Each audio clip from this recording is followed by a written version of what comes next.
Bienvenue à toutes et tous. Bienvenue au nom du GRS sur cette première webconférence de Noël depuis la création de l'Internet, en tout cas webconférence du GRS. Alors, comme vous pouvez le voir, cette session va se passer sur Zoom parce qu'on a trouvé que l'outil était adapté par rapport aux interactions qu'on voulait avoir avec vous. Donc, on va pouvoir en profiter au maximum avec vous tous. Si jamais certains n'ont pas réussi à se connecter à Zoom, j'espère qu'ils vont pouvoir en profiter sur Facebook parce que la session est retransmise en direct également sur notre page Facebook. Donc, il y a deux moyens de nous suivre aujourd'hui en direct.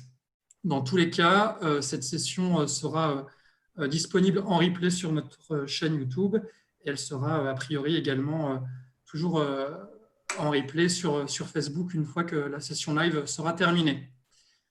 Alors, cette session climat versus Noël, la réconciliation, on a eu envie de l'organiser au GRS avec mes collègues Camille André et Romain Donda et tous ceux qui ont participé à sa préparation, notamment ma collègue Anna Revers, parce qu'on a estimé qu'on avait eu une année un petit peu difficile, un petit peu compliquée, et on avait envie de vous faciliter la vie pour cette fin d'année si jamais vous avez l'intention de parler de sujets climatiques autour de la dinde à Noël. Voilà. Donc, si jamais vous avez envie d'aborder ces sujets, vous allez peut-être avoir besoin de quelques références clés, de quelques arguments, notamment pour contrecarrer les théories du complot qui peuvent circuler.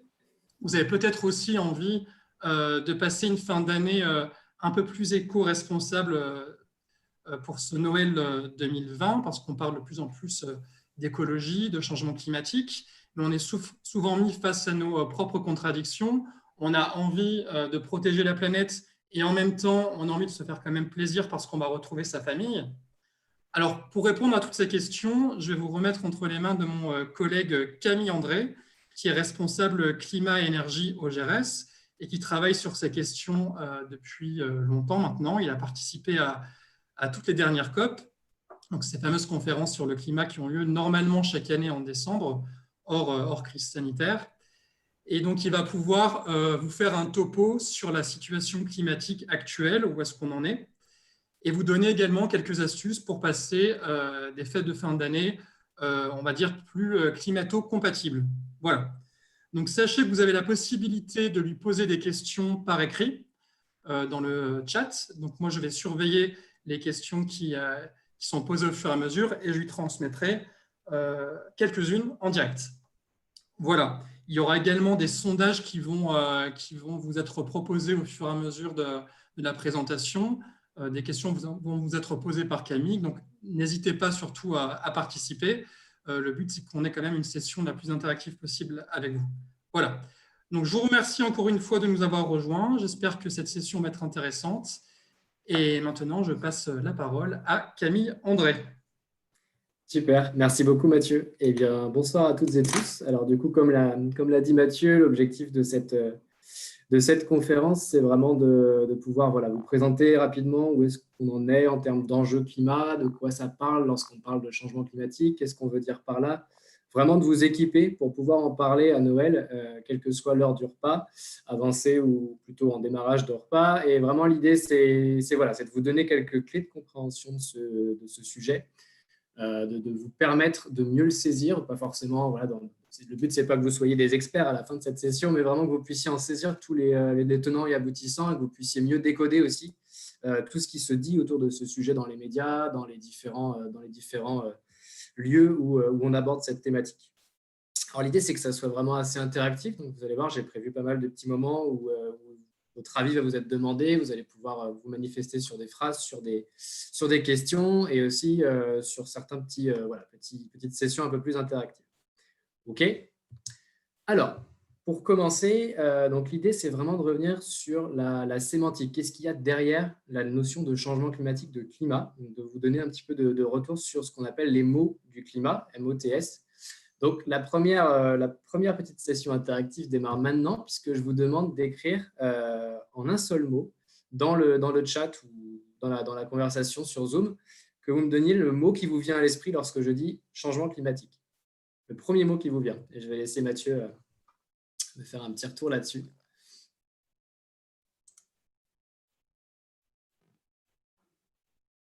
N'hésitez pas, il n'y a pas de bonne ou de mauvaise réponse. C'est vraiment le premier mot qui vous vient lorsqu'on vous dit climat. Donc, planète, chaud, réchauffement, danger, pollution, eau, invivable, interaction avec le monde du vivant, enjeu global, virus. Je pense qu'on peut... Ok, ah oui, il y a même du virus. Donc, on est vraiment sur des mots, c'est intéressant. C'est que des mots qui sont très, très connotés, donc avec vraiment Un écosystème aussi. Écosystème, ok. Donc, on a une vision très négative de cette question de changement climatique, ce qui est plutôt positif dans les retours qui sont faits. Alors, là, l'idée, ce que je vous propose, c'est vraiment qu'on se fasse une petite histoire un peu sur qu'est-ce qu'on regarde, qu'est-ce qu'il y a derrière cette notion de climat. Et pour commencer, il y a vraiment un enjeu à comprendre, un enjeu principal. Il faut comprendre le fait que tout est lié sur Terre et que tout ce lien-là s'appelle le système climatique. En fait, pour vous donner un exemple très concret d'une composante de ce système que vous connaissez forcément, c'est le cycle de l'eau. C'est-à-dire que tout fonctionne par cycle. Il y a énormément de cycles qui interagissent entre eux. Le cycle du carbone, le cycle de l'eau, le cycle des glaces. Il y a le cycle aussi que suit notre planète en termes de rotation. Donc, tous ces enjeux-là, en fait, toutes ces composantes vont interagir. Et c'est sur ce système climatique qu'on va pouvoir analyser, comprendre le phénomène qu'on appelle changement climatique, dérèglement climatique, toutes ces questions que vous avez soulignées, réchauffement, variation, inquiétude, tout ça, tout ce qu'on va essayer tout ce que vous avez manifesté là, exprimé là, on va essayer de le comprendre autour de ce système climatique et autour du fait que tout est lié dans ce système-là. Donc, on va regarder les interactions forêt, les interactions eau, les interactions entre la terre et l'air, et notamment aussi et principalement le rôle de l'atmosphère et de la composante de l'atmosphère sur ce système climatique.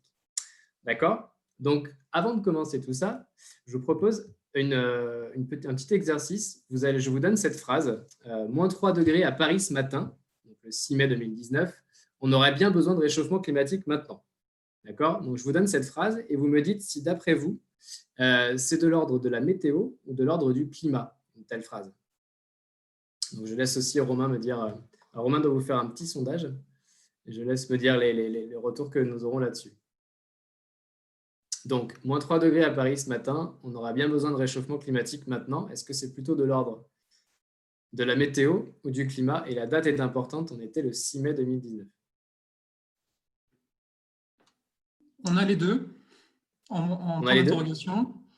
Météo, météo, météo, météo. Météo beaucoup, ok. Météo pour tout le monde et les deux en point d'interrogation pour une personne. D'accord, donc vous êtes déjà très bien équipé sur l'enjeu climat. C'est parfait. Donc effectivement, ce que je voulais vous faire comprendre avec cette phrase-là, donc, qui est une phrase qui est semi-réelle, elle est le croisement de deux grands climato-sceptiques sur cette planète que sont M. Pascal Praud et M. Donald Trump. Mais l'idée, c'était vraiment qu'on revienne sur cette notion de différence entre la question de la météo et la question du climat. Lorsqu'on regarde la météo, on se concentre sur l'instant T d'un phénomène. C'est-à-dire qu'on va regarder, voilà, il pleut, il fait beau, il y a du vent, il neige. Ça, c'est la question de la météo. L'aspect prévisionnel de la météo est extrêmement complexe. On se trompe à 2-3 jours. Ça, je ne vous apprends rien, mais généralement, lorsqu'on regarde les prévisions météo, on a une fiabilité qui est assez faible au-delà de 2-3 jours. Ça, c'est la météo. C'est vraiment le temps qu'il va faire d'un jour sur l'autre. La différence profonde avec le climat, et ce qu'on va regarder justement quand on étudie le climat, c'est la notion de tendance. Le climat se base sur des données sur lesquelles on a une longue période d'analyse, de longues périodes de données, des tendances. Et du coup, le climat, ça va plutôt se caractériser par une définition d'un climat. Un climat sec, un climat tempéré, un climat humide, un climat froid. C'est la caractérisation de cette notion-là va se faire sur les tendances.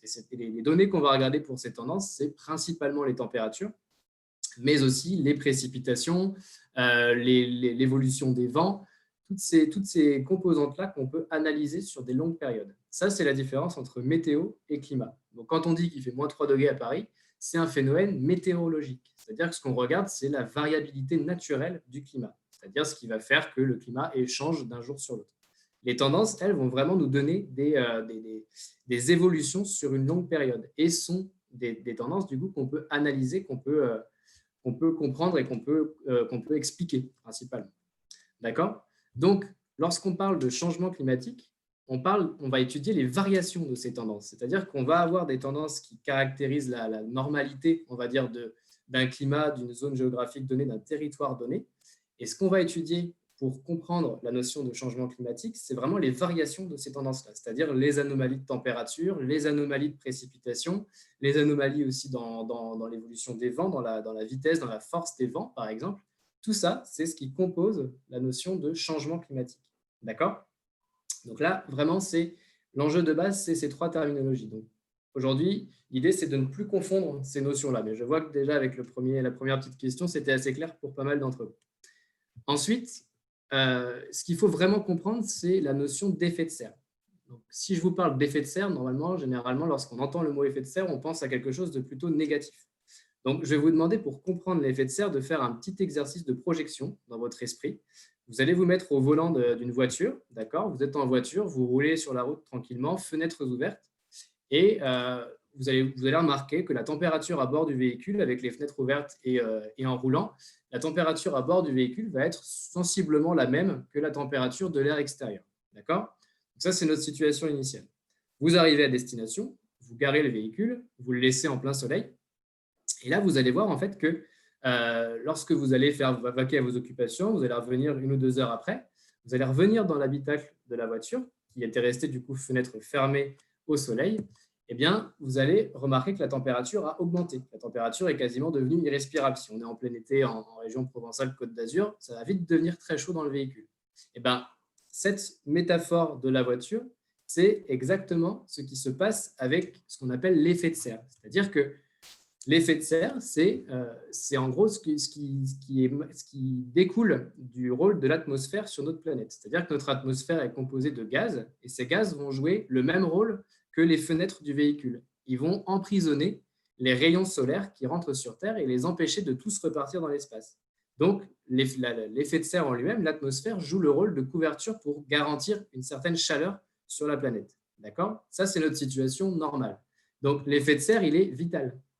Sans effet de serre, on a une température terrestre qui serait autour de moins 18 degrés. Donc, sans atmosphère, sans effet de serre, impossible d'avoir une vie sur Terre, on serait tous des glaçons et on n'aurait jamais potentiellement existé. Donc, sans effet de serre, on serait à moins 18. L'effet de serre, dans son fonctionnement, nous permet d'avoir une température moyenne sur Terre qui est aux alentours de plus 15 degrés. Cette température moyenne, bien sûr, c'est une moyenne, donc elle va cacher des disparités entre les zones géographiques. Et c'est ces zones géographiques qui sont ensuite caractérisées par des climats.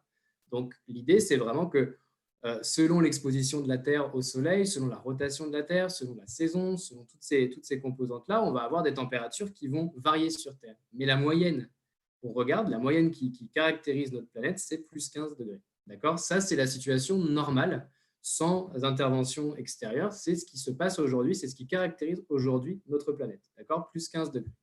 OK? Sans effet de serre, on est à moins 18. Alors, pour bien comprendre la notion de changement climatique, il est vraiment important de pouvoir un tout petit peu revenir sur qui sont les scientifiques, comment est-ce qu'on a eu ces informations climatiques et de fait de comprendre surtout le rôle d'un des organes principaux qui va être le GIEC. D'accord ? Donc, on va juste prendre un petit peu de temps pour comprendre d'où viennent nos données, d'où viennent nos connaissances sur l'enjeu climatique. Alors, pour commencer, une citation encore qui va faire écho à l'actualité et à ce qui caractérise notre monde actuellement, c'est les scientifiques ont une humilité que les complotistes n'ont pas.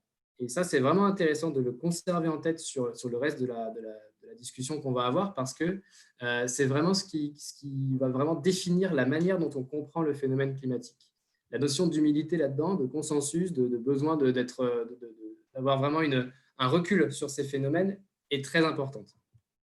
Alors, d'où viennent nos connaissances climatiques? Elles viennent vraiment du GIEC. Donc, j'imagine que vous avez déjà plus ou moins entendu parler du GIEC, qui est le groupe intergouvernemental d'experts sur l'évolution du climat.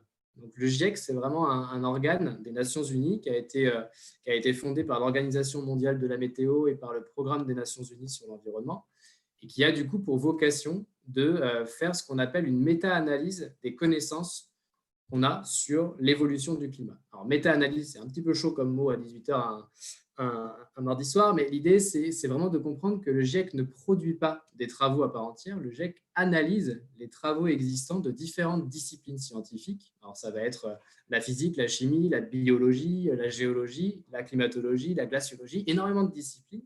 Ils vont compiler tout ça. Ils vont à travers cette compilation, être capable de fournir un état des lieux de nos connaissances sur l'évolution du climat. Ça, c'est leur objectif, ça, c'est leur but. Du coup, ils ont produit plusieurs rapports, notamment des rapports qui ont été très médiatiques, qui ont permis de nous faire évoluer sur notre prise de conscience autour de la situation climatique.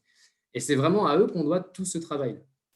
Mais ce qu'il faut bien comprendre, c'est que le GIEC travaille avec vraiment un fondement, c'est le fondement du consensus. C'est-à-dire que lorsque le GIEC publie un rapport, c'est un rapport qui a fait l'objet de plusieurs relectures, qui a fait l'objet de travaux vraiment d'analyse par des relecteurs indépendants et qui a fait vraiment l'objet d'une compilation d'énormément de données.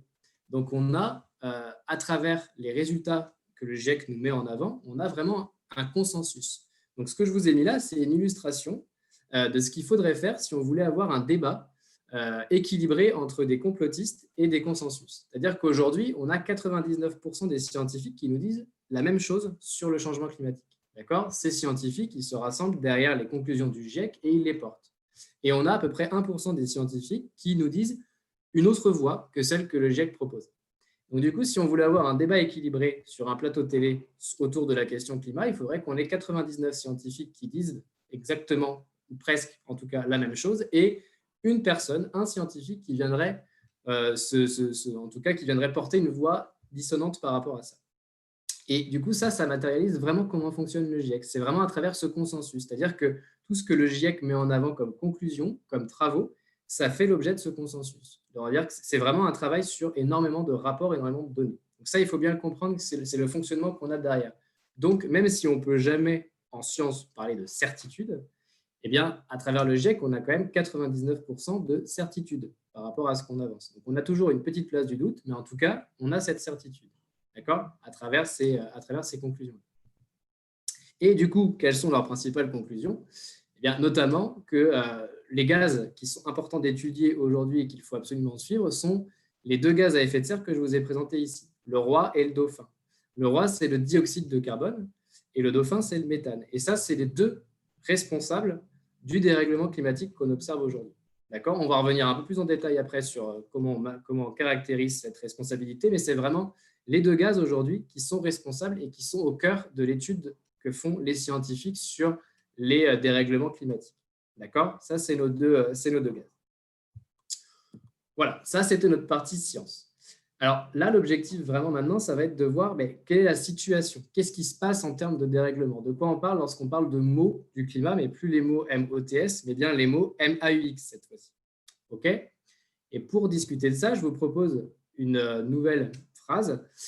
Donc c'est aussi une citation qui est un petit peu différente, qui a été réadaptée, mais en tout cas, c'est un croisement de plusieurs positions climato-sceptiques aussi.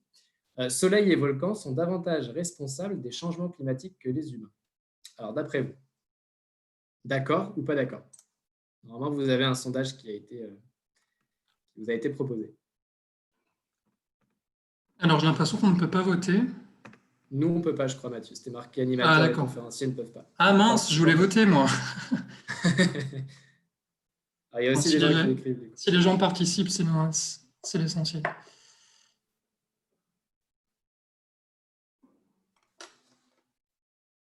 Alors, je vous laisse encore une petite minute pour voter. Donc, je vois qu'il y a des pas d'accord dans la conversation. OK. Ouais. Normalement, le sondage suffit, mais n'hésitez pas à faire vos remarques si vous en avez dans le chat box. Si besoin d'appuyer une position. Oui.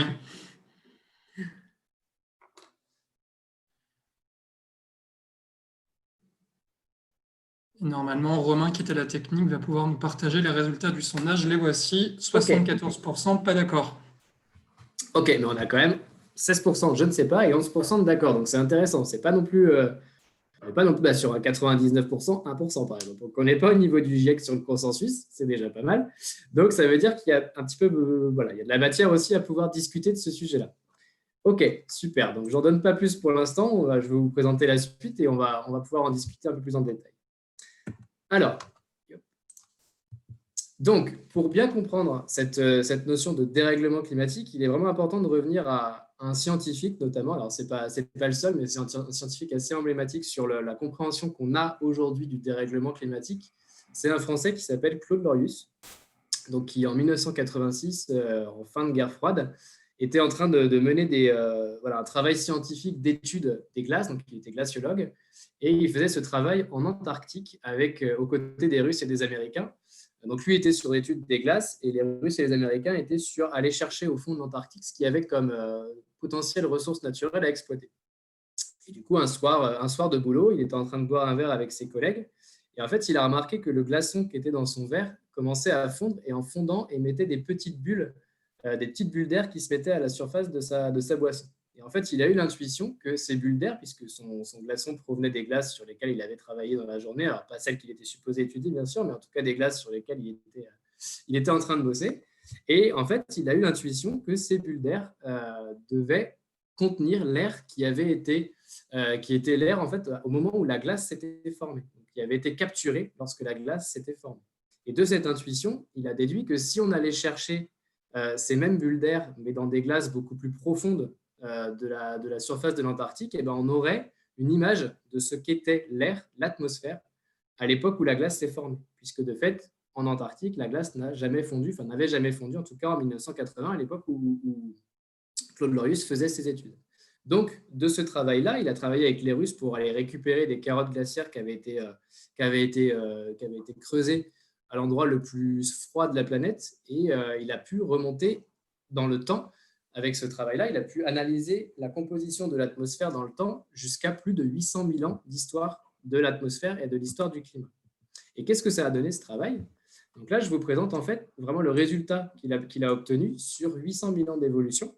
Et en fait, vous voyez qu'il a cherché à analyser quelle était la concentration du CO2 dans ces bulles d'air et quelle était la température qui était du coup la température de l'air qui était dans ces mêmes petites bulles. D'accord? Et ce que vous voyez, c'est qu'en fait, lorsque la concentration du CO2 donc, est mesurée en ppm, c'est-à-dire partie par million, eh bien, lorsque la concentration du CO2 augmente, la température suit, à quelques années près, la même tendance. Vous comprenez? Donc, on a effectivement ici des cycles chaud-froid qui ont caractérisé le climat de la planète pendant plus de 800 000 ans, une alternance de cycles chaud et froid.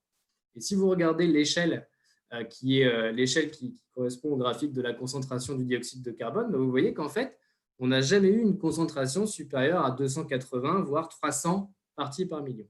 D'accord? Donc, pendant 800 000 ans, notre planète a suivi toujours ces mêmes cycles de réchauffement-refroidissement. D'accord? Et vous voyez que les anomalies de température, les différences de température entre le moment où le CO2 est assez haut et où le CO2 est plus bas, on a quand même des différences de température qui sont assez importantes, puisqu'on va de moins 8 à moins 1. Donc, on a des variations qui, même pour un changement de la concentration finalement pas très important, on a des variations de température qui sont très élevées.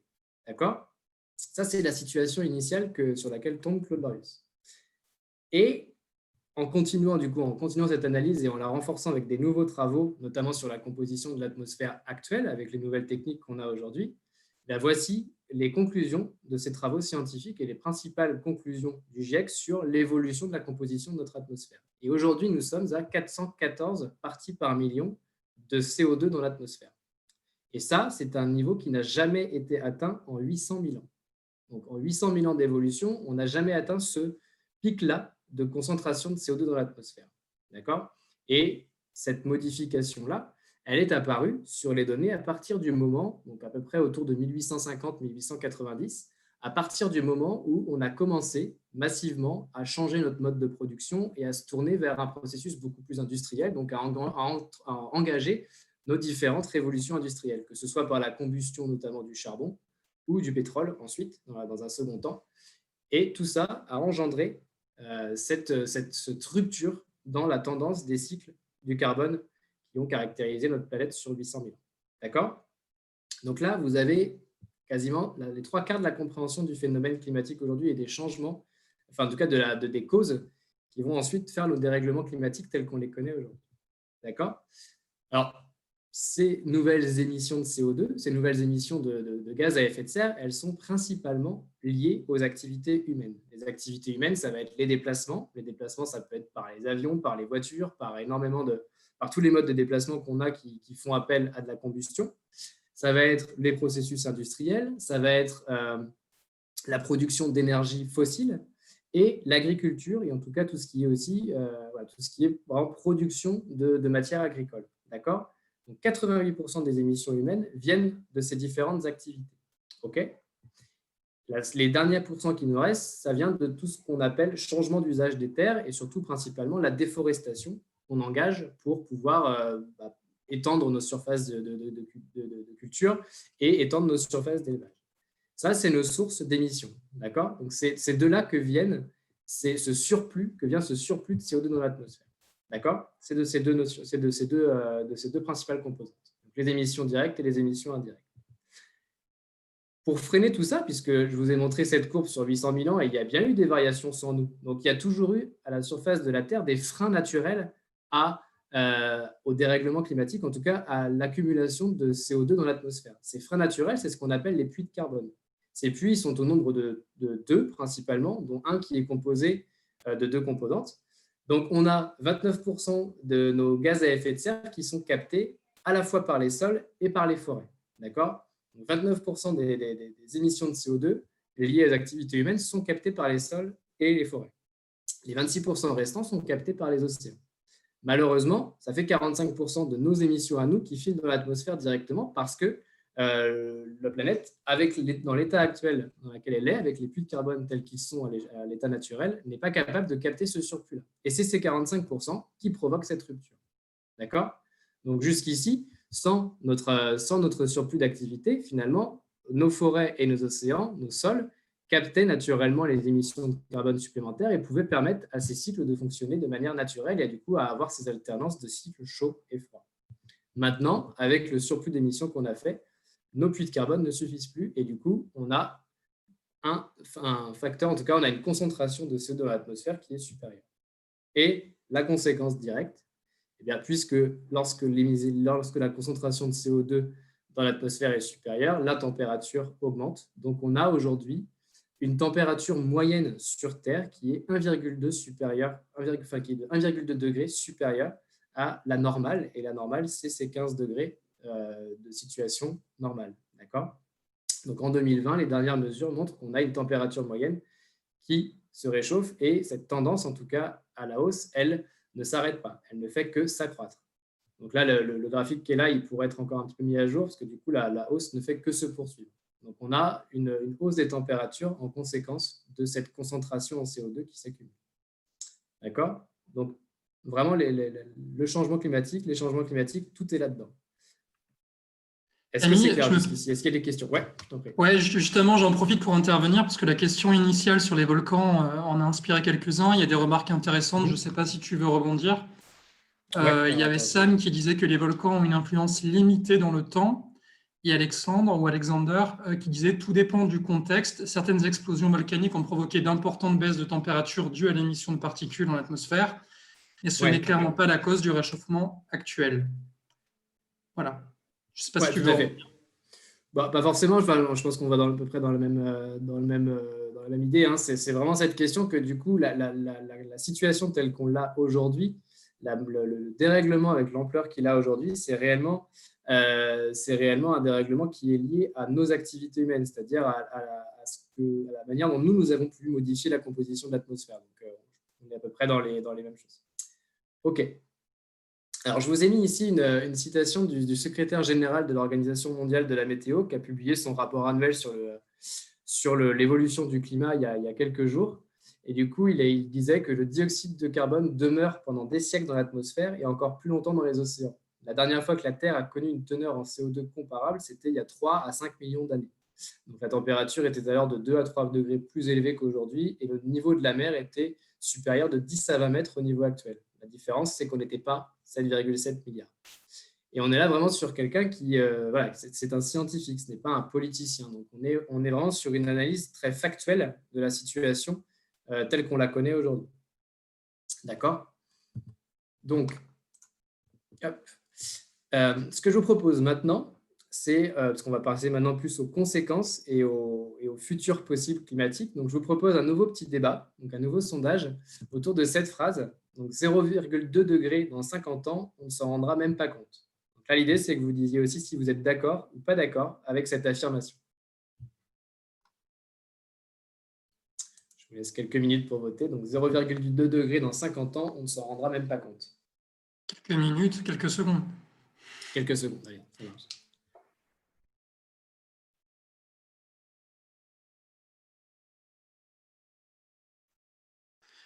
Et vous pouvez réagir, si vous le souhaitez, dans le chat.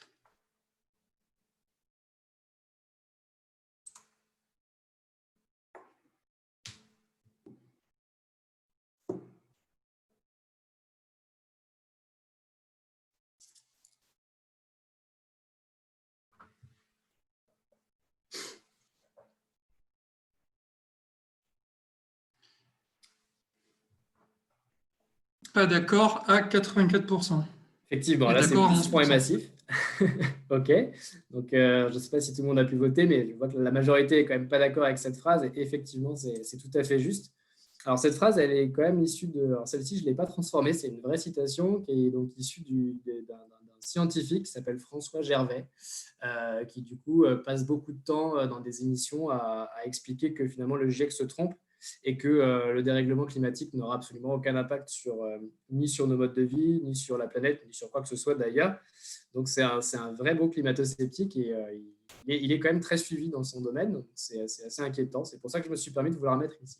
Alors, déjà, premier élément pour comprendre un petit peu la suite, c'est qu'en termes de futur climatique, donc le GIEC que je vous ai présenté au début a proposé plusieurs scénarios pour essayer de comprendre quelle va être notre évolution climatique. Parce que maintenant qu'on a l'analyse de ce qui s'est passé, de ce qu'on a observé jusqu'ici, l'idée, c'est aussi de pouvoir prendre des décisions en limitant au maximum l'incertitude autour de ce qui va se passer en termes d'évolution et de dérèglement climatique.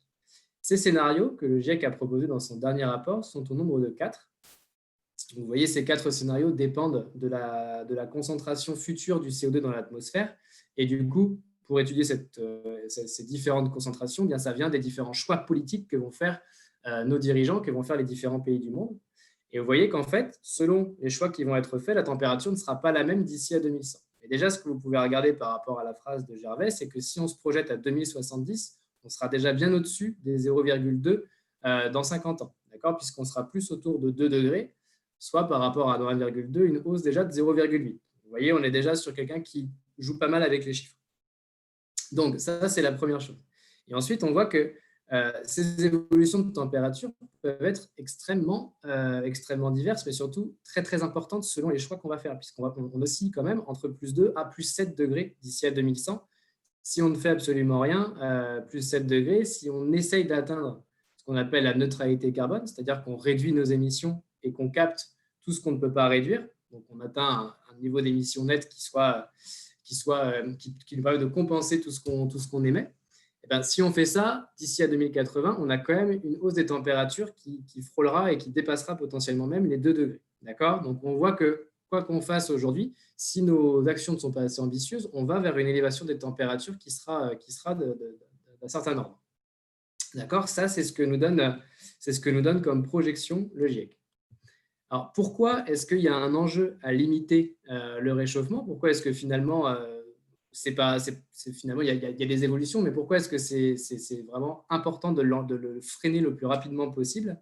Parce qu'on a plusieurs bombes climatiques qui sont disséminées sur la planète. La principale de ces bombes climatiques, c'est ce qu'on appelle le permafrost. C'est ce qui est contenu sous le permafrost. Alors, je ne sais pas si cette notion vous est familière, mais en fait, le permafrost, c'est vraiment donc toute cette croûte de glace que vous voyez dessinée en vert plus ou moins foncé selon son épaisseur, qui du coup compose tout l'hémisphère nord de la planète. En fait, cette croûte de glace, elle abrite des matières organiques qui sont emprisonnées dans cette glace qui n'a jamais fondu. Et cette matière organique, elle n'a jamais été exposée à une chaleur, ou en tout cas au soleil ni à l'air libre, et du coup, elle ne s'est jamais décomposée. Or, lorsque la matière organique se décompose, eh bien, ça commence à émettre dans l'atmosphère du méthane. Et le méthane, c'est un gaz à effet de serre. C'était un des deux que le GIEC a caractérisé comme étant une des causes et une des responsabilités des dérèglements. C'est un gaz à effet de serre qui est de 25 à 30 fois plus réchauffant que le CO2. D'accord ? Donc, si ce méthane se libère dans l'atmosphère, si cette matière organique du coup, est exposée au soleil et commence à se décomposer et que ce méthane se libère dans l'atmosphère, on va avoir ce qu'on appelle un emballement du phénomène de réchauffement climatique, de dérèglement climatique, et on va avoir une potentielle incapacité derrière à pouvoir enrayer ce dérèglement. D'accord ? Et les scientifiques estiment que cette matière organique, telle qu'elle existe aujourd'hui sur la planète, eh bien, elle pourrait, si elle se libérait entièrement, en tout cas si le méthane se libérait entièrement dans l'atmosphère, on aurait 2 fois la quantité de CO2 dans l'atmosphère. D'accord ? Donc, on aurait un emballement massif du dérèglement climatique. Ça, c'est tout l'enjeu. Et si on ne freine pas cette fonte-là, eh ben, du coup, si on n'empêche pas les températures de dépasser les plus 2 degrés, on va avoir ce dégel et on va avoir cette fonte du permafrost. Alors, il n'y a pas que des mauvaises nouvelles, il y a quand même des potentialités, il y a quand même de l'espoir. Donc, le GIEC, dans son dernier rapport, a proposé un scénario qui nous permet d'empêcher ça et du coup, en tout cas, de contenir, de contrôler le dérèglement climatique. Et ce scénario, il passe par la réduction des émissions nettes de CO2 de manière drastique d'ici à 2040. Vous voyez, la courbe qui vous est présentée ici, la courbe bleue, c'est vraiment la vitesse à laquelle on doit réduire nos émissions. Et pour le faire, notamment, par exemple, si on prend le cas de la France, il faut qu'on réduise de 7,6% par an nos émissions de CO2 dans l'atmosphère. D'accord ? Donc, ça veut dire qu'on a un enjeu le plus rapidement possible à changer notre mode de production, à enrayer nos émissions de gaz à effet de serre. D'accord ? Et principalement de CO2, mais aussi de méthane. Et vous voyez qu'ils ont fait une projection pour le méthane qui est à peu près à un niveau assez ambitieux aussi en termes de réduction. Et surtout, on voit que plus on attend, plus l'effort va devoir être fort, puisque plus la courbe est importante. D'accord ? Donc, il faut qu'on enraye au plus rapidement nos émissions de CO2. Donc, ça reste un scénario d'espoir, puisqu'on a quand même une solution, on a des trajectoires qui nous permettent en tout cas de pouvoir contenir et enrayer le dérèglement climatique. Et ça nous oblige aussi à atteindre cette neutralité carbone dont je parlais tout à l'heure, non pas à 2080, mais bien à 2050 si on veut ne pas dépasser les 2 degrés. D'accord ? Donc, il faut qu'on soit neutre en carbone d'ici 2050. Donc, ça fait un peu écho normalement à tout ce que vous avez entendu dans l'actualité récemment autour des travaux de la Convention citoyenne pour le climat, par exemple, qui avait cette mission-là, à savoir de proposer des solutions pour réduire les émissions de la France de 40% d'ici à 2040, ça venait de ces travaux-là et ça venait de ces engagements. Voilà. Alors là, on va passer du coup à la notion d'impact, à moins qu'il y ait des questions, Mathieu. Je ne sais pas si… Alors, il n'y avait pas de questions, mais il y avait une précision intéressante d'Alexander qui disait oula, il y a des choses qui arrivent. Pardon. Alexander disait, petite précision intéressante à connaître par rapport au stockage. Les océans accumulent 95% approximativement du CO2 pour réguler sa quantité dans l'atmosphère. Son accumulation forme de l'acide carbonique qui acidifie les océans en faisant baisser son pH. La destruction de certains écosystèmes, notamment les coraux, sont de très bons indicateurs. Oui, tout à fait. Du coup, on va y venir un peu sur la notion d'impact ensuite, mais effectivement, ouais. OK. Alors, et on a Kamel qui dit « Chez l'individu, la température du corps est entre 36 et 37,5 degrés en fin d'après-midi. Avec plus 0,3 degrés, on parle de fébricule ou léger état fiévreux. Pas négligeable ces petits dixièmes de degrés sur notre corps. Pourquoi en serait-il autrement pour la planète, en effet ?» Oui, tout à fait. C'est à peu près… Jolie C'est une métaphore. super bonne métaphore aussi. Merci, Kamel. Et effectivement, du coup, ça fait pas pile poil la transition avec la notion d'impact. C'est en fait, qu'est-ce qui se passe concrètement au-delà de la hausse des températures? Qu'est-ce qu'on observe comme conséquence des dérèglements climatiques et qu'est-ce qu'on risque d'observer dans le futur avec les phénomènes tels qu'on les a aujourd'hui? Alors, tout d'abord, un des premiers impacts qui est d'ores et déjà observé et qui va s'accroître dans le futur, c'est la hausse du niveau des océans. Donc, en fait, en conséquence de ces températures, de ces hausses de température, on a une fonte des glaces, notamment des glaciers terrestres, mais aussi des glaciers marins. Et en fait, cette fonte des glaces terrestres est en train de provoquer du coup une accumulation d'eau douce dans la mer et du coup qui provoque une hausse du niveau des océans.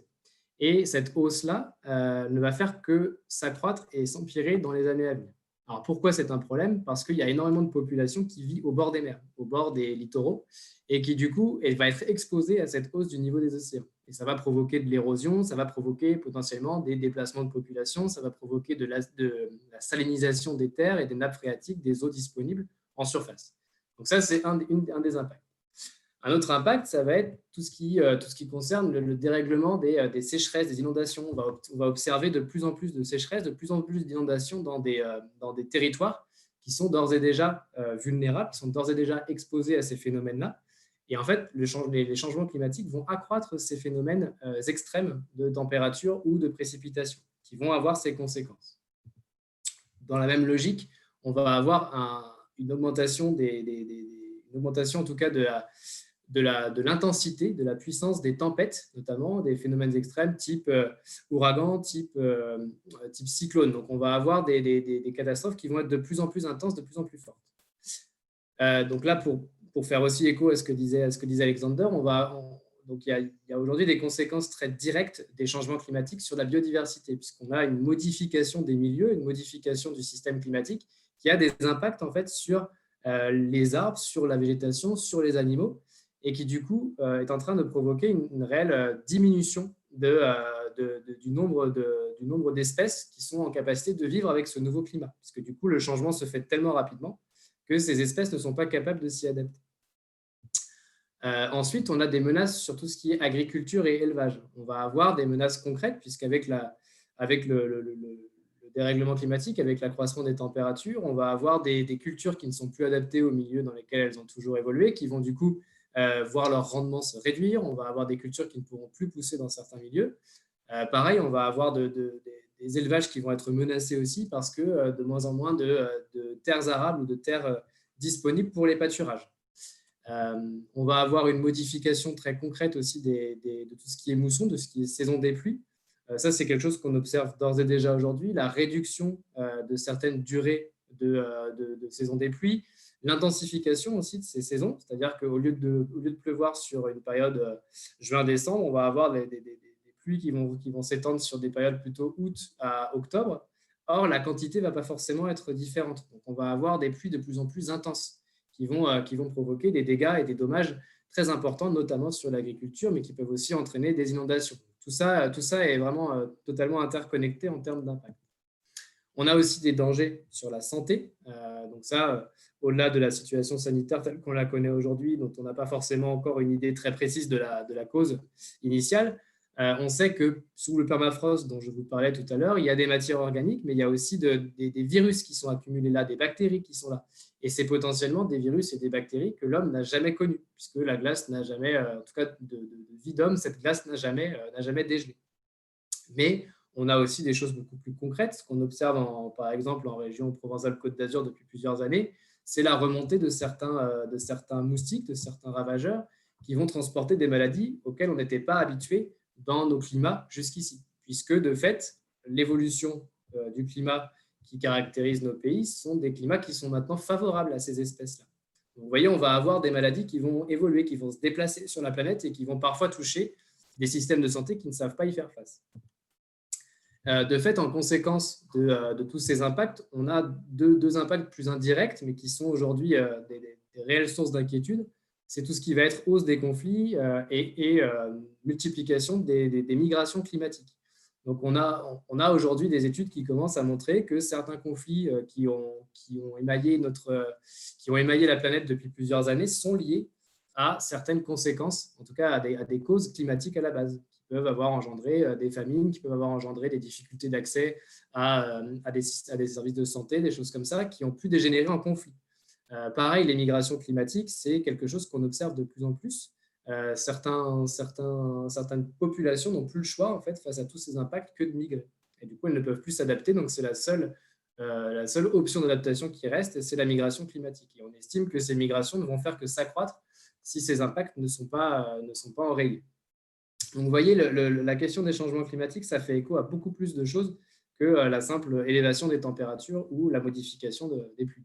Donc, ça va vraiment avoir des impacts beaucoup plus conséquents sur l'ensemble du système climatique et du fait sur les humains aussi. Voilà en termes d'impact. Alors, quelle réponse on a par rapport à ça? Du coup, ça fait un petit peu écho à ce qui s'est passé ce week-end, puisque donc, l'accord de Paris a été la réponse principale qu'on a apportée la réponse politique principale qu'on a apportée à cet enjeu de dérèglement climatique, puisque cet accord a donc été validé, a été signé en 2015 lors de la COP21 à Paris. 197 pays du monde ont signé cet accord, 189 l'ont ratifié depuis. Et cet accord avait pour objectif principal d'engager les pays à contenir l'élévation de la température moyenne de la planète, nettement en dessous de 2 degrés par rapport au niveau pré-industriel. Donc ça, c'est les températures 1850-1890 dont je vous parlais tout à l'heure. Et en poursuivant l'action menée pour limiter l'élévation de la température à 1,5 degré par rapport à ces mêmes niveaux.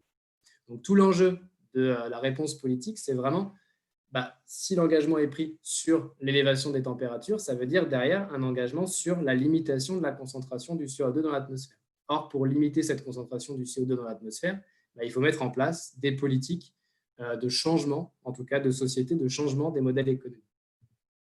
Alors malheureusement, entre la COP21, entre 2015 et aujourd'hui, l'accord de Paris s'est un petit peu dégradé. C'est-à-dire qu'il y avait une vraie force du multilatéralisme en 2015 lorsque l'accord de Paris a été validé. Mais ensuite, les COP qui se sont succédés, notamment du fait de l'élection de Trump, par exemple, mais pas que, il y a aussi d'autres dirigeants qui ont pris des positions beaucoup plus souples et beaucoup plus faibles en termes d'ambition sur la lutte contre les dérèglements climatiques. Malheureusement, l'accord de Paris a pris pas mal de retard dans sa mise en œuvre concrète et on est aujourd'hui à une situation où l'accord de Paris a fêté ses 5 ans ce week-end. Mais en termes d'action, on est toujours sur une trajectoire non pas de limitation à 2 degrés et encore moins à 1,5, mais beaucoup plus sur une trajectoire autour de plus 3 à plus 4 degrés si tout ce à quoi les pays se sont engagés est réellement mis en œuvre. Et pourtant, les pays ne se sont pas engagés que là-dessus. La même année, ils se sont aussi engagés sur un agenda qui est beaucoup plus large que l'accord de Paris, qui est beaucoup plus large que cet engagement uniquement sur les températures. Et c'est un agenda qui du coup a pour vocation, qui en tout cas est vraiment une réponse très concrète à l'objectif de l'accord de Paris. C'est un agenda qui propose une planification des politiques des pays sur plein d'autres sujets que le sujet climatique, sur la pauvreté, sur la faim, sur la santé. Je ne vais pas tous vous les lister, mais en tout cas, c'est vraiment des objectifs, ces 17 objectifs de développement durable, c'est des objectifs qui répondent en partie à l'ambition que se sont donnés les pays en signant l'accord de Paris. Mais tous ces objectifs-là sont aussi menacés si les dérèglements climatiques ne sont pas enrayés. Donc, ça veut dire que tout ça est interconnecté. Tous nos dirigeants ont pris vraiment des objectifs, ont mis des engagements sur la table. Et aujourd'hui, tout l'enjeu, c'est de les faire tenir ces engagements-là.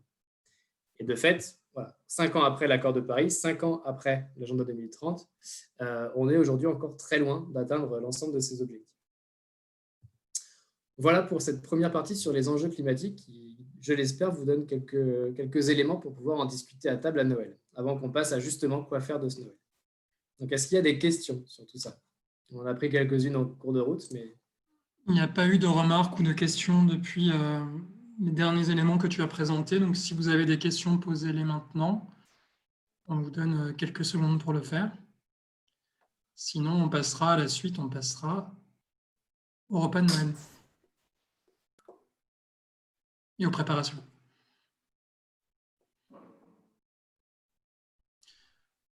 Bon, écoute, je pense que tu peux continuer. Si jamais il y a des choses qui sont posées d'ici là, je les garde en mémoire et puis on pourra les aborder. Ah, une question de Béatrice qui dit « Quelle influence des data centers ?»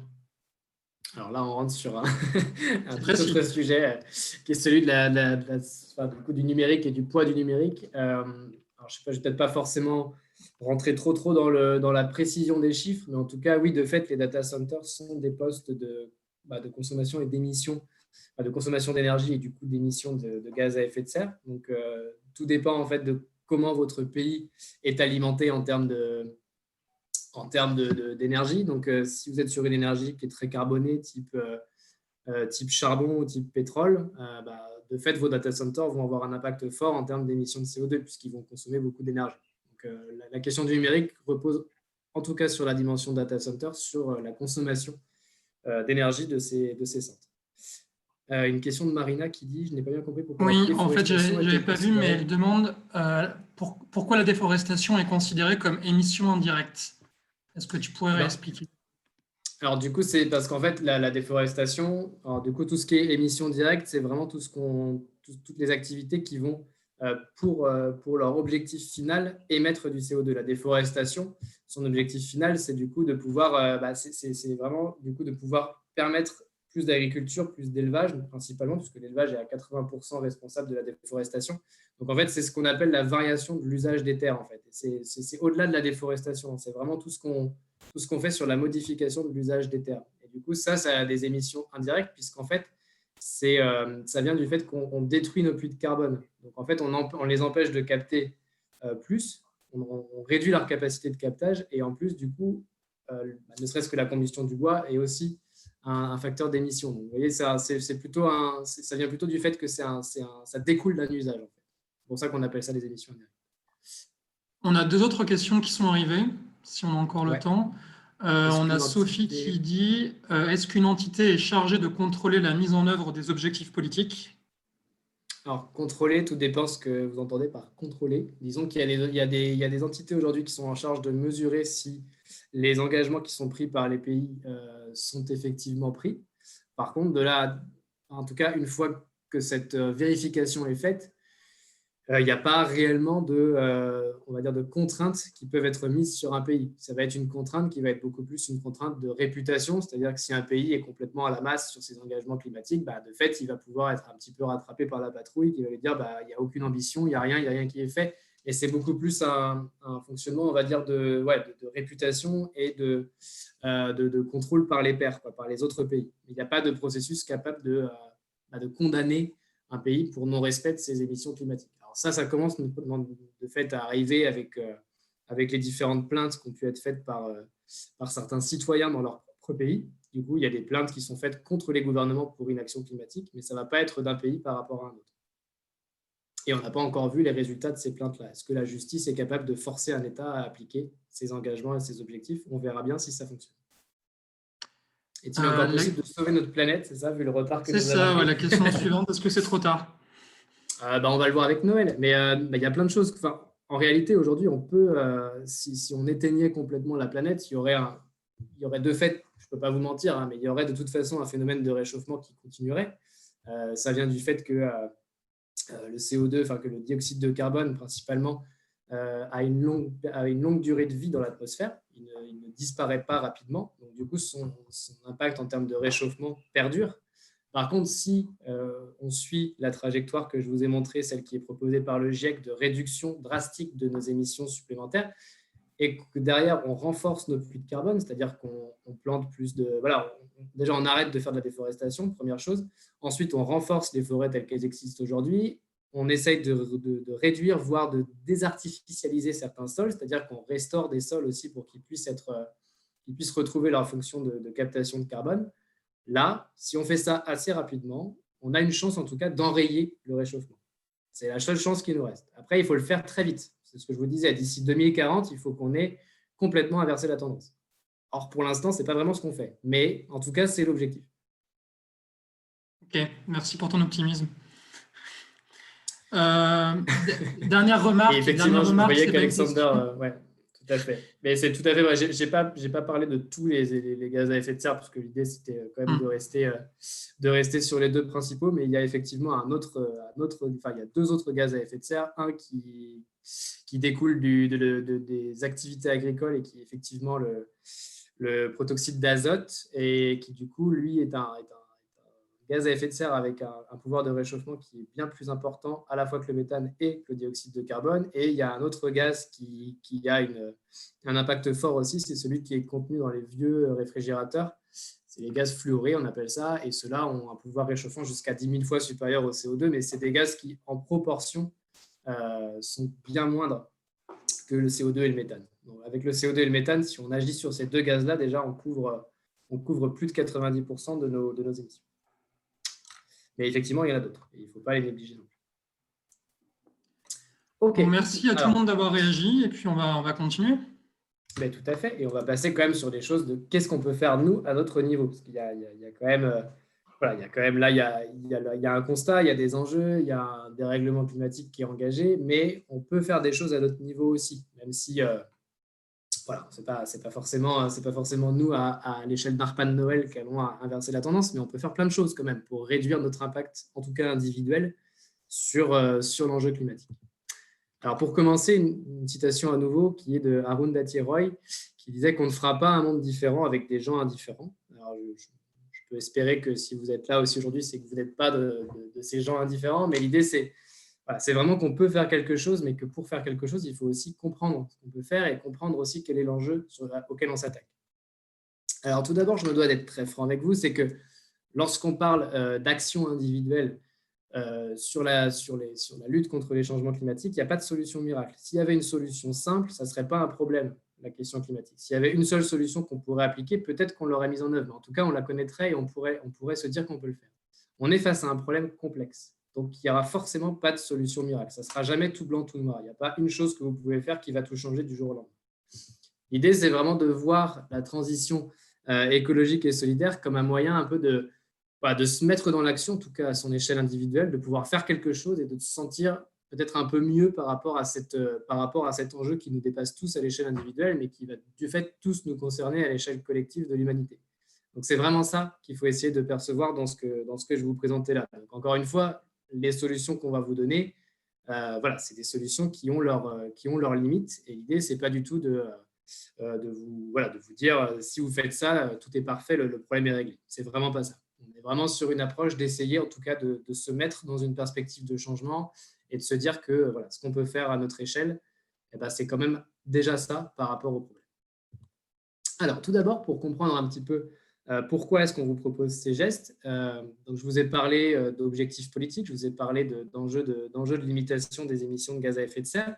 D'abord, ce qu'il faut comprendre, c'est que là, on va regarder un peu des solutions qui vont impacter notre empreinte carbone. Alors, je ne sais pas si vous le savez, mais aujourd'hui, l'empreinte carbone moyenne d'un Français, c'est 11 tonnes. Donc, 11 tonnes, ça ne prend pas en compte tout ce qu'on importe, tout ce qu'on consomme d'importer. C'est vraiment 11 tonnes sur la consommation directe en France, sur notre activité, sur tout ce que les Français et les Françaises font sur le territoire, on est à 11 tonnes. L'objectif qu'on vise d'ici 2040 pour respecter nos engagements, c'est de descendre à 2 tonnes. D'accord ? Donc, c'est un changement drastique, vraiment drastique. Moi, j'ai fait pas mal de tests aussi sur où est-ce que j'en suis à mon empreinte carbone et personnellement, j'en suis aujourd'hui à 5 tonnes avec mon mode de vie. Donc, c'est des estimations, mais je suis encore loin de l'objectif. C'est-à-dire qu'il y a vraiment des choses qu'on peut engager à l'échelle individuelle et qu'on va devoir aussi engager à l'échelle collective pour pouvoir respecter ces 2 tonnes. D'accord ? Donc, tout ce qu'on va vous proposer, ça rentre aussi dans cette perspective de compréhension. Alors, Noël, il y a plusieurs choses derrière Noël. La première chose, c'est la notion de réunion familiale. Ce qu'on va faire comme à Noël, c'est essayer de se retrouver, c'est essayer de passer un moment en famille. Et pour ça, ça implique du déplacement. On va devoir bouger. Certains d'entre nous vont bouger en France pour soit rejoindre leur famille, soit notre famille va venir à nous, selon où nous sommes. Et du coup, tout ça va impliquer des déplacements. Donc, le premier thème qu'on va aborder là, c'est la notion de réunion familiale. Comment est-ce qu'on se retrouve ? Alors, je vous ai mis ici un petit exemple d'une possibilité de déplacement que vous avez. Ça serait éventuellement d'aller acheter un nouveau SUV et de vous dire que vous pouvez exprimer votre animalité et prendre la plus grosse voiture possible et traverser la France tout seul dans l'habitacle de votre SUV. Alors, pourquoi j'ai mis ça ? C'est un petit peu polémique et c'est fait exprès. C'est parce que du coup, vous n'êtes pas sans savoir qu'il y a eu un gros mouvement social en France aussi. L'enjeu climat peut être assez clivant pour les gens parce que derrière, il y a des pratiques, des pratiques quotidiennes, des gens qui n'ont pas le choix d'utiliser leur voiture, par exemple, qui, pour se déplacer, sont obligés d'utiliser leur véhicule individuel.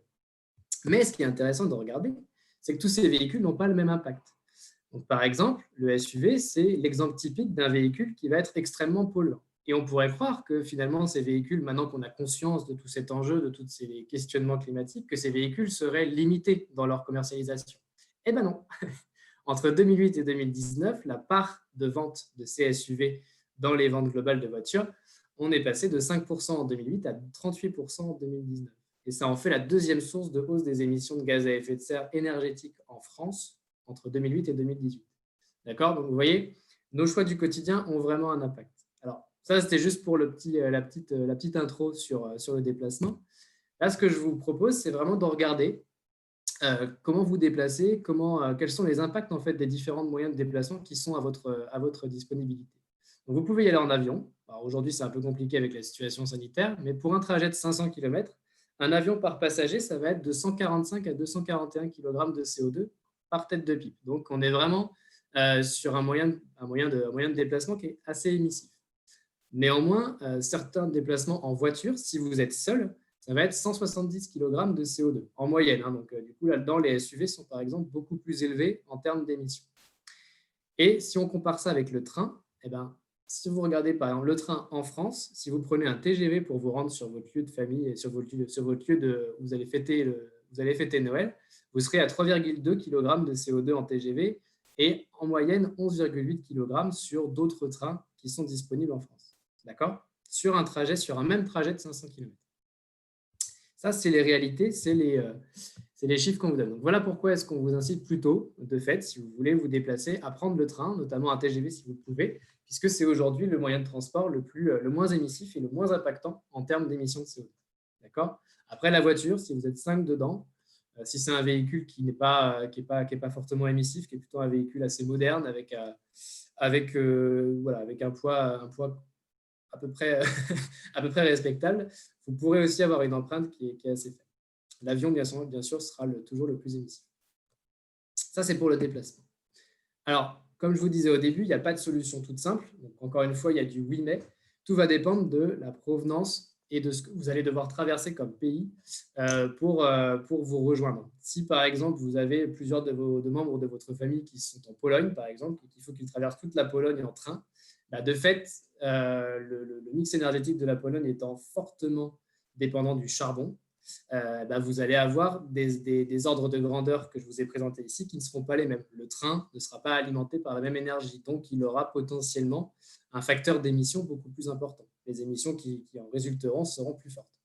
Donc, vous voyez, l'idée, c'est aussi de vous montrer qu'encore une fois, tout n'est pas rose, tout n'est pas blanc, tout n'est pas noir. Ça va aussi beaucoup dépendre des choix politiques qui sont faits par vos pays d'appartenance et par les pays d'appartenance des membres de votre famille. Donc, il faut essayer de tout regarder au regard de ces composantes-là. En France, si le TGV émet si peu, c'est aussi parce que nous avons une énergie qui est majoritairement nucléaire et qui, du coup, en termes d'émissions directes, est assez faible.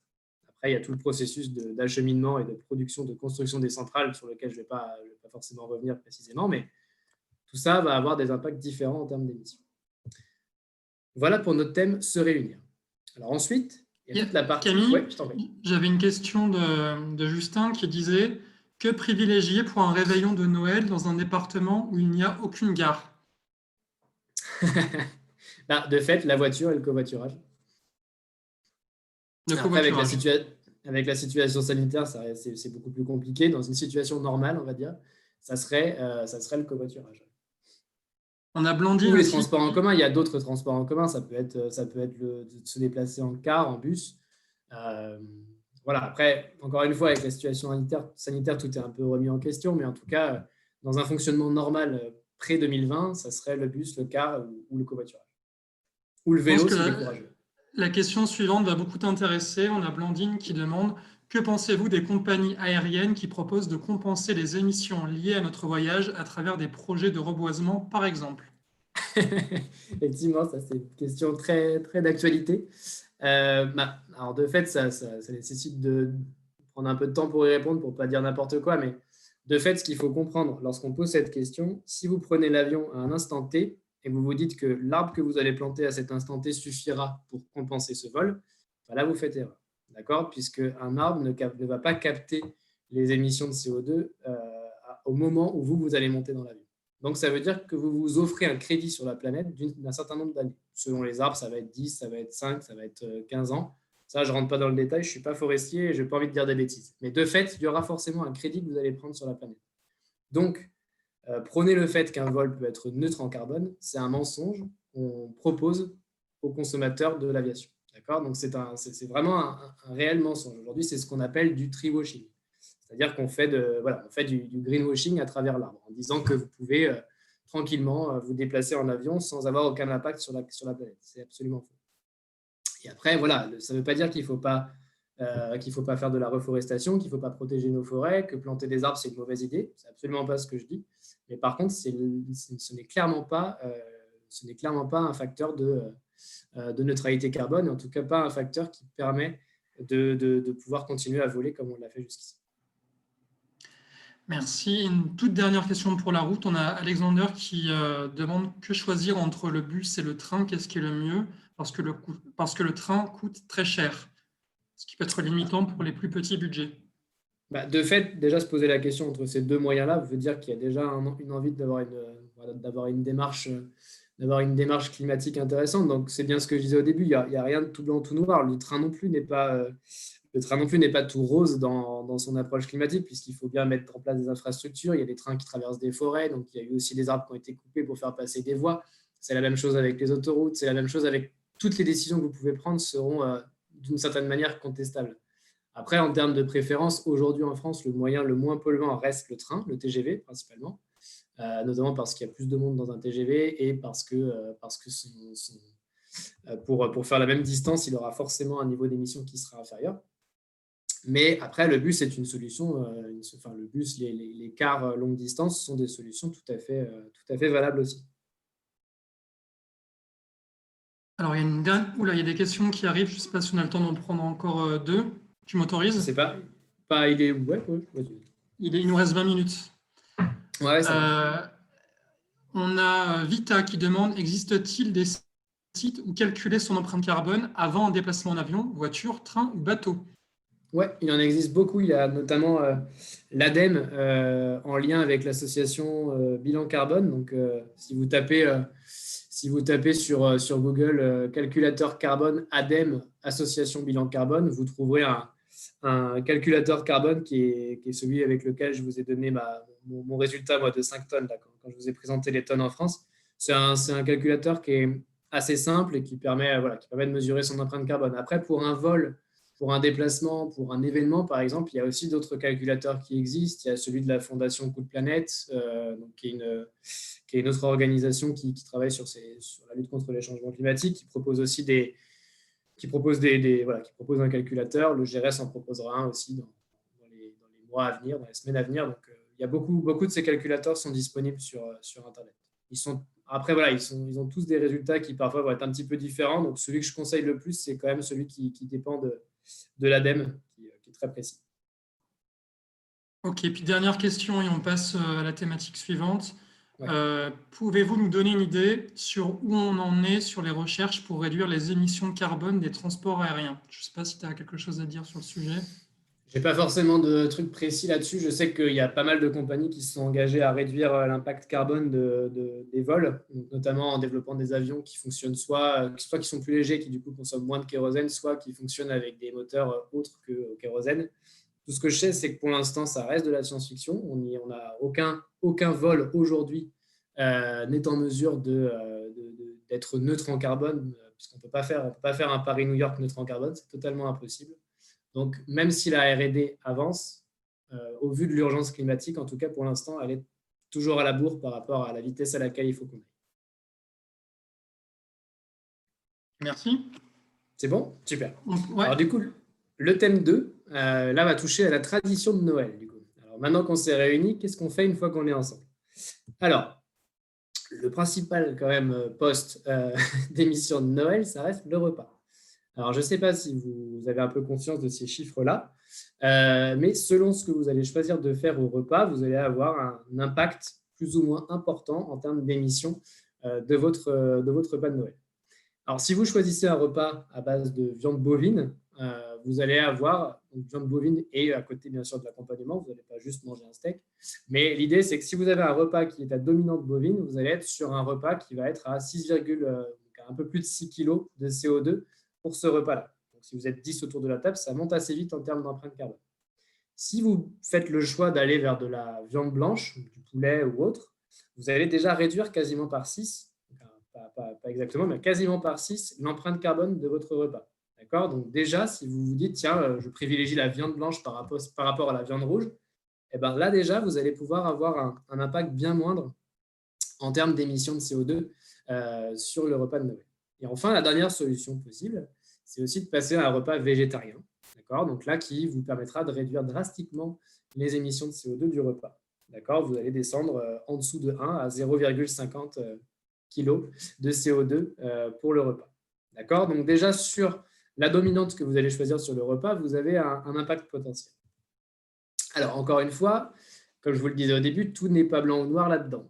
La viande blanche, il y a de la viande blanche qui est aujourd'hui très, très, très, très, très impactante en termes de déforestation, puisque certains des poulets, notamment les poulets, sont alimentés en France avec du soja importé. Donc, je vous ai proposé là une infographie qui a été faite par l'association Envol Vert, qui a classé en France les différents poulets qui sont disponibles sur le marché français par leur impact en termes de déforestation.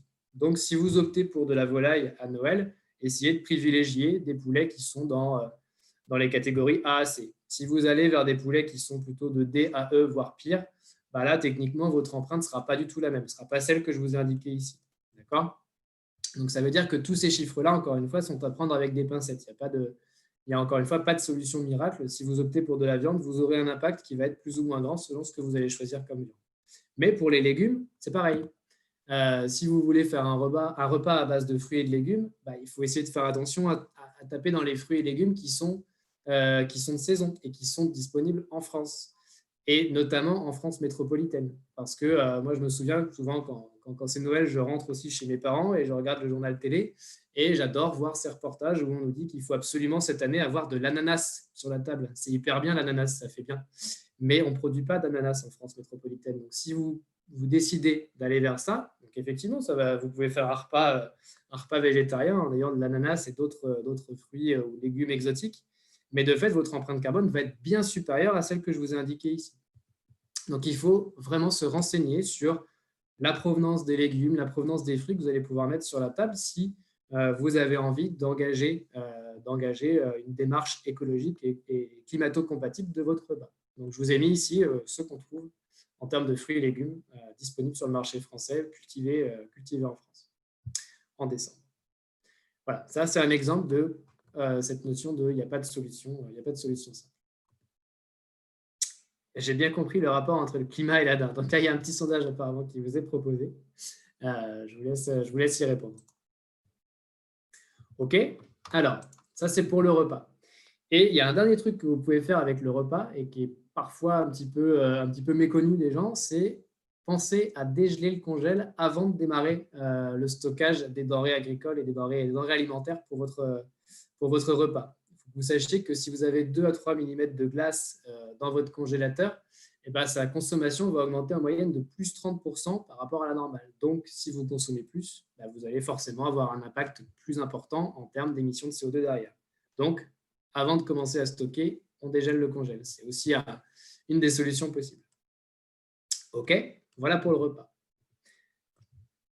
Ouais, mais je le savais déjà. OK, je ne savais pas quel était l'impact différent de viande. Il y a quand même des personnes qui apprennent des choses. C'est cool. Merci pour ce petit sondage, Romain. OK, alors la suite, c'est bien sûr les cadeaux. Donc là, je vous ai mis, on va revenir un peu dans l'aspect négatif, mais je vous ai mis quelques chiffres qui fâchent.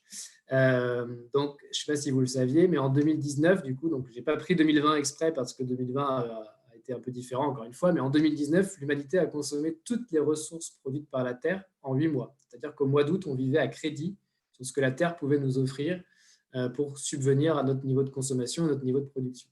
D'accord ? Et ça se matérialise notamment par le fait qu'on a aujourd'hui 200 kg de déchets qui sont déversés dans les océans chaque seconde. Depuis le début de la conf, je vous laisse faire le calcul, mais c'est un petit peu inquiétant.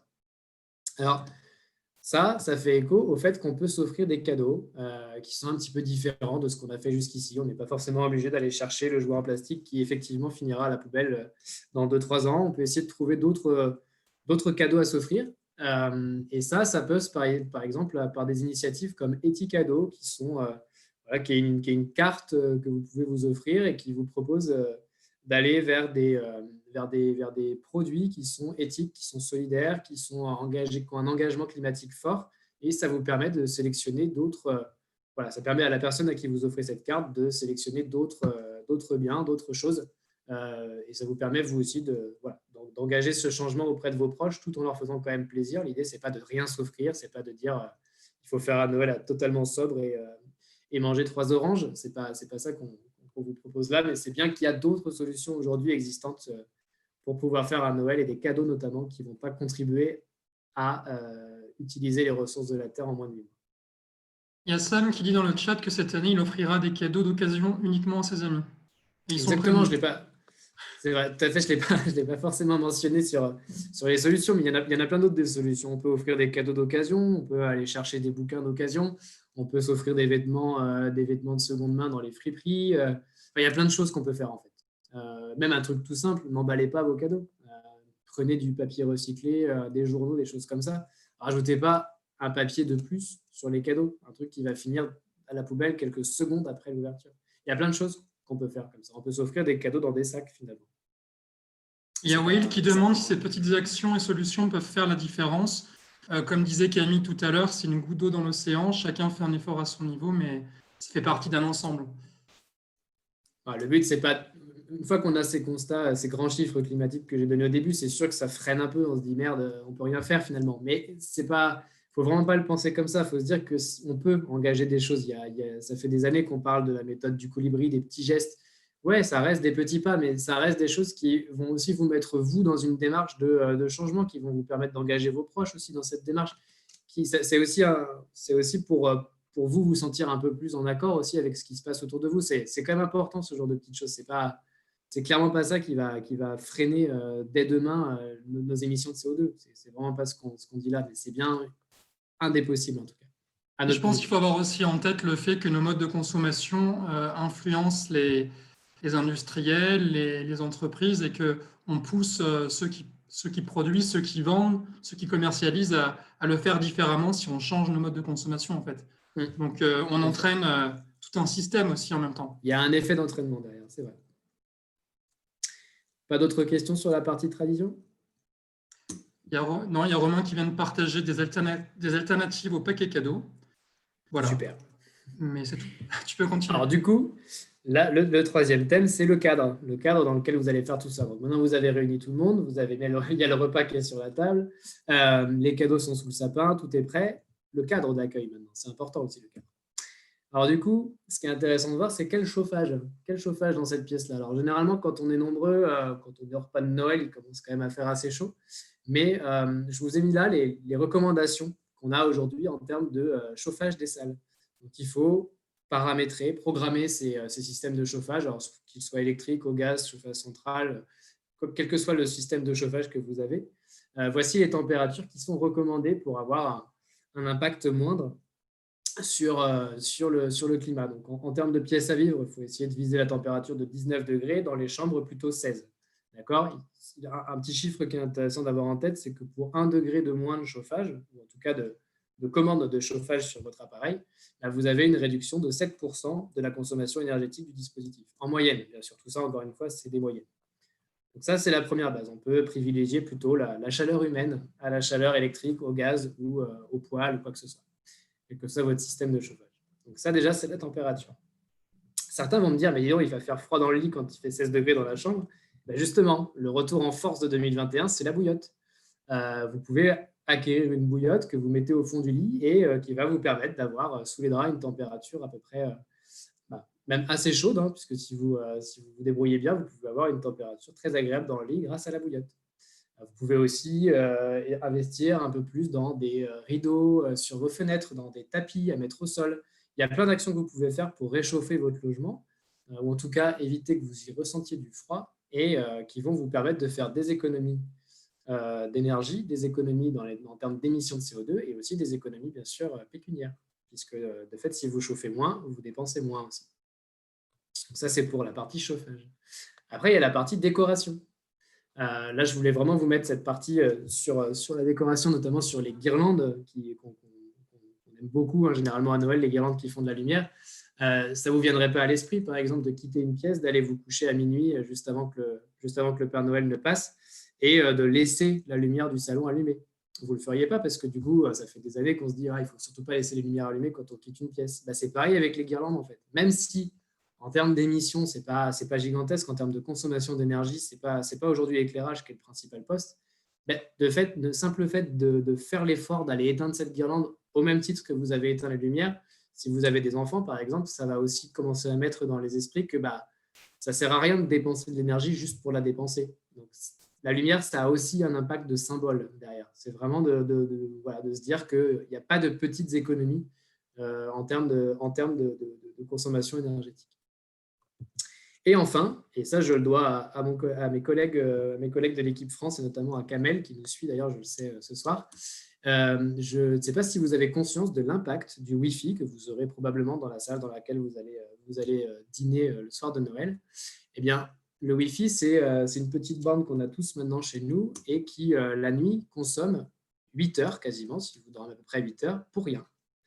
Par an, ça représente quand même jusqu'à 175 kWh par ménage, soit 30 € de facture électrique que vous payez pour rien par an, uniquement pour faire tourner ces dispositifs la nuit. Donc, tout ça, encore une fois, c'est des estimations, mais elles sont très précises. Et l'idée, c'est vraiment de vous inculquer un petit peu ce réflexe d'éteindre la box le soir, quand vous allez vous coucher. Comme vous éteignez les lumières, la box, on ne la voit pas, mais de fait, elle consomme et elle continue de consommer pendant 8 heures toutes les nuits. Donc, si au soir de Noël, vous pouvez commencer à engager cette démarche-là, peut-être que vous allez commencer à l'engager plus régulièrement et penser à éteindre aussi le Wi-Fi toutes les nuits.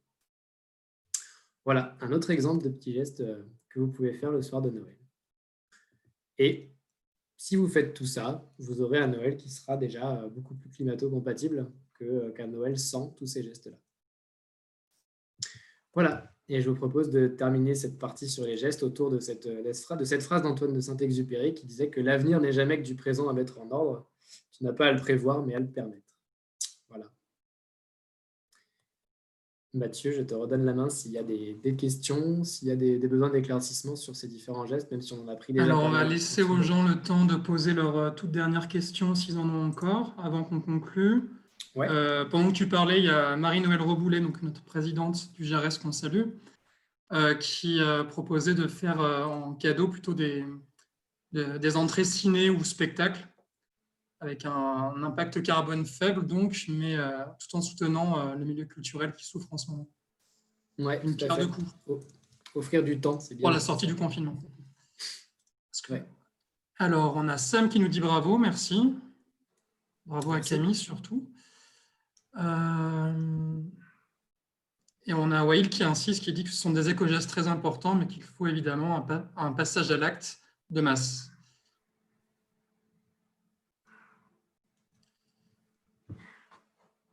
Et Justin qui invite pour Noël à faire un don au GRS. Je vais y venir, Justin.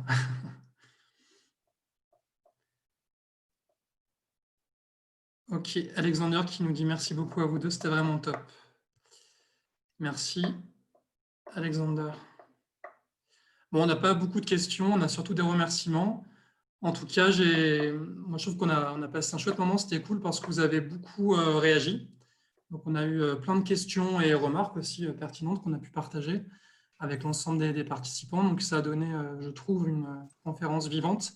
Ça donne même envie de recommencer dans pas trop longtemps, parce qu'on a plein de sujets à vous présenter, à aborder avec vous. Donc je pense qu'on aura d'autres idées de webconférences à vous proposer dans les mois qui viennent.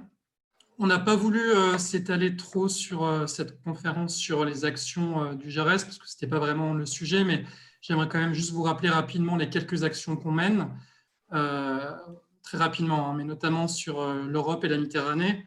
On est principalement sur la lutte contre la précarité énergétique. On vient en soutien aux familles qui ont du mal à se chauffer ou à payer leurs factures. On accompagne aussi les collectivités en France, au Maroc, dans leur transition écologique. En Afrique de l'Ouest, on est principalement sur l'accès à l'énergie en zone rurale. On soutient les petites entreprises dans leur développement. En Asie centrale, on travaille beaucoup sur les solutions de bioclimatisme, notamment en Afghanistan, Tadjikistan, Mongolie, pour aider les populations à vivre mieux, notamment dans ces régions froides dans lesquelles on intervient. Et puis en Asie du Sud-Est, ça fait quelques années aussi qu'on travaille sur la diffusion de solutions énergétiques pour notamment réduire la pression sur la biomasse et donc la déforestation.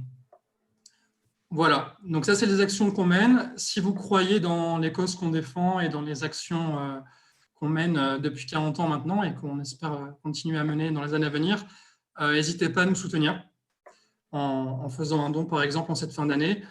Comme vous le savez, on est une association, donc tous les dons, petits ou grands, sont les bienvenus pour nous aider à poursuivre nos missions. Voilà, donc un dernier sondage proposé par Romain. Donnez-nous votre avis. Noël est sauvé. Est-ce que Noël est sauvé? Et est-ce que ça vous a intéressé? Bon, les options sont toutes positives. Hein. Vous pourrez nous envoyer des remarques plus négatives par mail si jamais vous en avez. Si vous voulez dire que c'était nul et pas clair, dites-le en conversation, il n'y a pas de souci. En tout cas, c'était un plaisir d'échanger avec vous. On espère que vous repartez avec des idées peut-être un peu plus claires sur cette question des changements climatiques et de manière aussi plus sereine par rapport à vos fêtes de fin d'année et comment vous allez pouvoir les mener de manière éco-responsable, entre guillemets. On vous remercie encore une fois d'être venu, de nous avoir écoutés. Bravo à Camille qui nous a proposé une belle conférence. Et puis, on vous souhaite de belles fêtes de fin d'année et on vous dit à très bientôt en 2021 pour continuer à faire grandir la solidarité climatique ensemble. À bientôt et merci encore. Merci beaucoup.